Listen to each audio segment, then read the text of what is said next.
Hello, my name is Julia and this is Space Daily News channel. Sierra Space has conducted a burst test of its inflatable module for a future space station. The company said the explosion was equivalent in power to the detonation of 164 sticks of dynamite.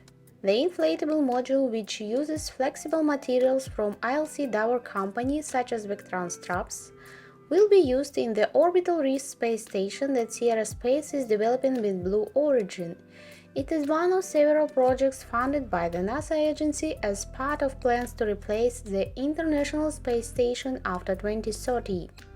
Sierra Space's prototype Large Integrated Flexible Environment or LIFE habitat is now undergoing a series of burst tests, in which air is purposefully pumped into the habitat until it bursts.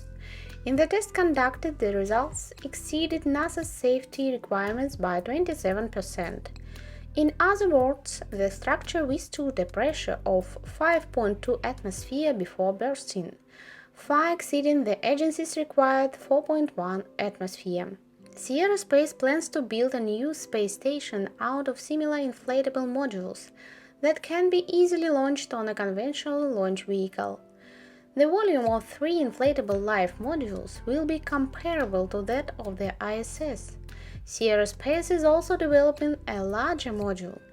It is expected to have a height of 3 stories. Its diameter will be 27 feet and its volume will be almost 1,400 cubic meters. By the way, inflatable modules have already been used on the ISS. For example, a module made by Bigelow Aerospace has been undergoing tests on the station for several years to assess how well it can withstand the harsh conditions of space.